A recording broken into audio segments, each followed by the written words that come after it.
One minute you're watching a nurse-turned-DJ flirt in a Love Island villa.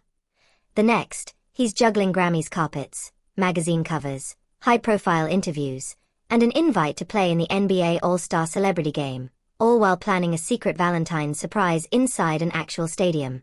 Some people call that luck. Others are starting to whisper that Nick and Olandria might be quietly writing the playbook for what to do after reality TV.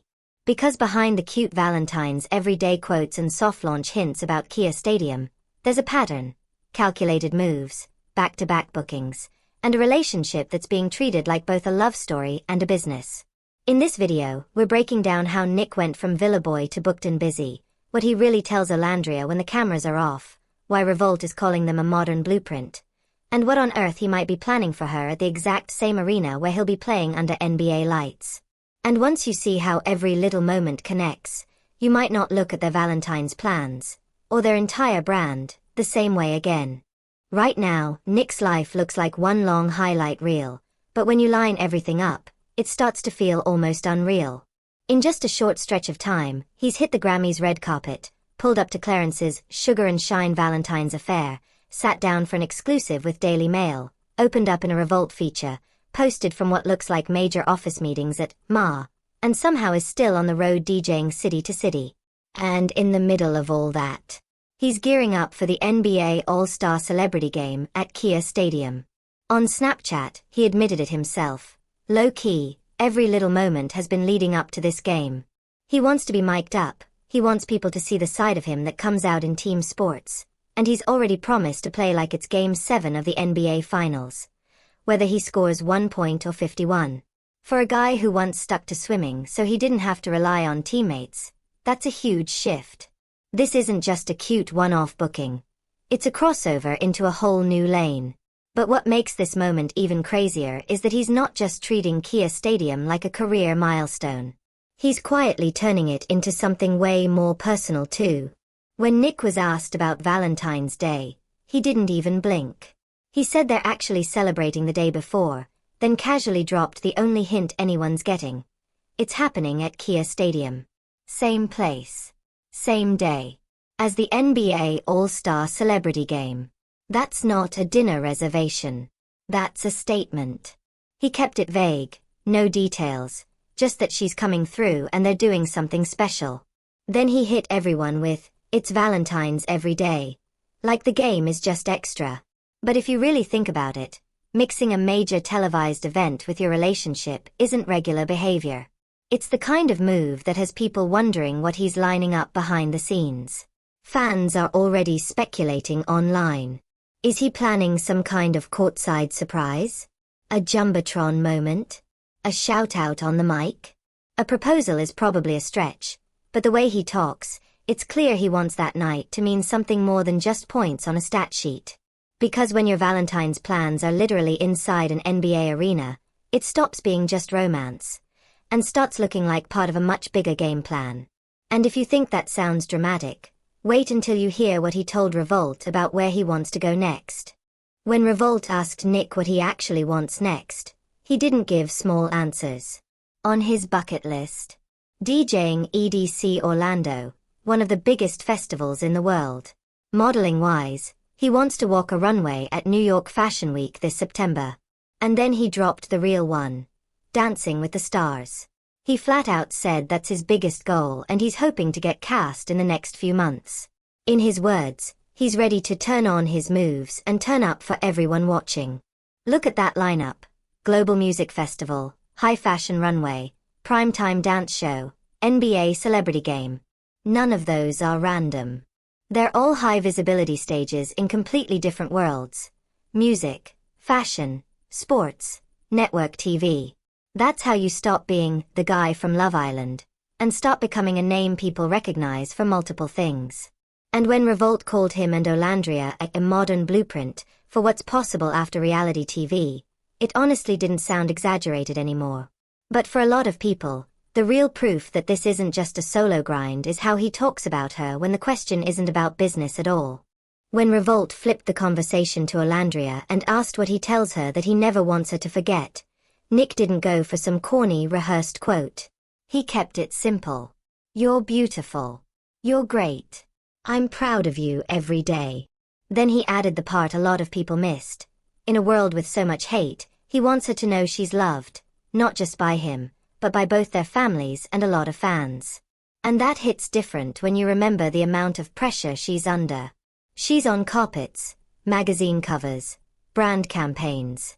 Every outfit, every interview, every facial expression gets picked apart by strangers who feel entitled to an opinion. One wrong angle, one awkward clip, and it's trending. So those little affirmations? They're not just cute boyfriend moments. They're armor. They're him reminding her that outside all the noise, there's a core group of people who are actually rooting for her.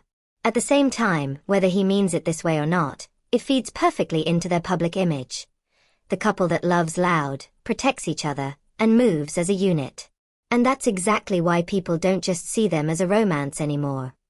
They see a strategy. The wild part is, even the media is starting to call it out. In one interview, they straight up told Nick that people see him and Olandria as a modern blueprint for what reality stars can do after TV.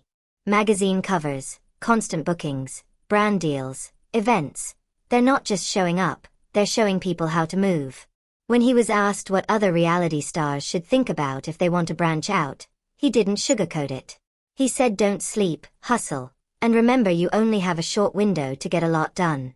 Use your platform to try anything creative, and above everything, be authentic.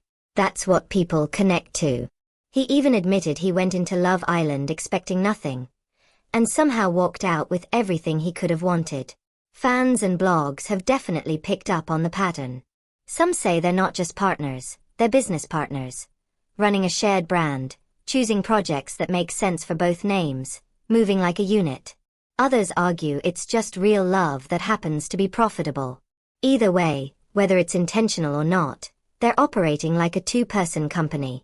And once a couple hits blueprint status, the praise isn't the only thing that starts rolling in. The moment people decide your goals, the comparisons and the shade come flying in for free. As soon as Nick's NBA celebrity game booking hit the internet, some fans went straight to dragging other islanders. Chris, Mr. Overseas, caught a lot of strays, with people pointing out that Nick is about to play on an NBA court while Chris is nowhere near the games.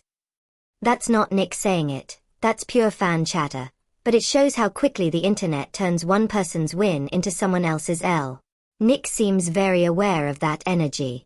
On Snapchat, he thanked fans for the insane support, the creative hashtags, the way they flood every comment section whenever he's tagged. Whether it's the Grammys, the NBA, or anything else. Then he lightly called out the few board brain comments, with a quick no offense to the boards, and moved right along. That's the balance he's trying to keep. Feed the love, starve the drama, but still show enough personality that it doesn't feel like some sanitized PR robot talking.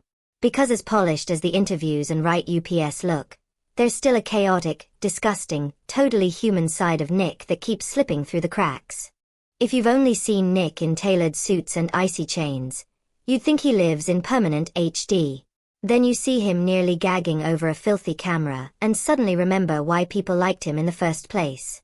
In one vlog-style clip, he's scrubbing nasty gunk off a camera, literally praying the thing is waterproof and panicking about the SD card like it's made of gold. He's dry heaving, calling it disgusting, trying to keep the lens alive while admitting he probably should have taken the card out first. It's gross. It's chaotic. And it's the exact opposite of those clean revolt quotes and carefully staged photos. That's the Nick people met on Love Island. The guy who overshares, freaks out over little things, and narrates every disaster in real time. For all the talk about branding and strategy, he still shows you the mess, down to the sticky camera and questionable hygiene choices. And that might be his real advantage. Most reality stars either go full PR bot or never grow up. He's trying to be both, booked and polished on carpets, but still the dude who lets you in on the behind-the-scenes disaster. Which is why this Valentine season, and that one night at Kia Stadium, might say more about his future, with Olandria and with fame, than any Villa episode ever did. Put all of this together, and it stops looking like a random hot streak and starts looking like a calculated new chapter. Nick didn't just stumble from Love Island into a cute couple aesthetic. He stacked Grammys, magazine covers, press interviews, office meetings, a DJ tour, and an NBA celebrity game into the same window.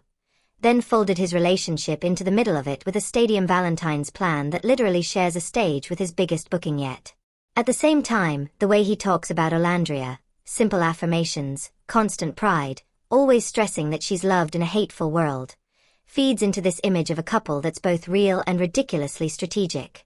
Whether you see them as soulmates, a two-person brand, or both, it's hard to deny they're moving differently than most reality TV pairs. And through all of it, he still lets the chaos slip. Nasty cameras, nervous jokes, trash-talking about bored brain comments. That balance between polished and messy might be exactly why people keep watching. So now it's your turn. Do you think Nick and Olandria are just living their love story? Or are they quietly building an empire together? If you want more deep dives like this, make sure you like the video, subscribe to the channel, and drop your thoughts in the comments.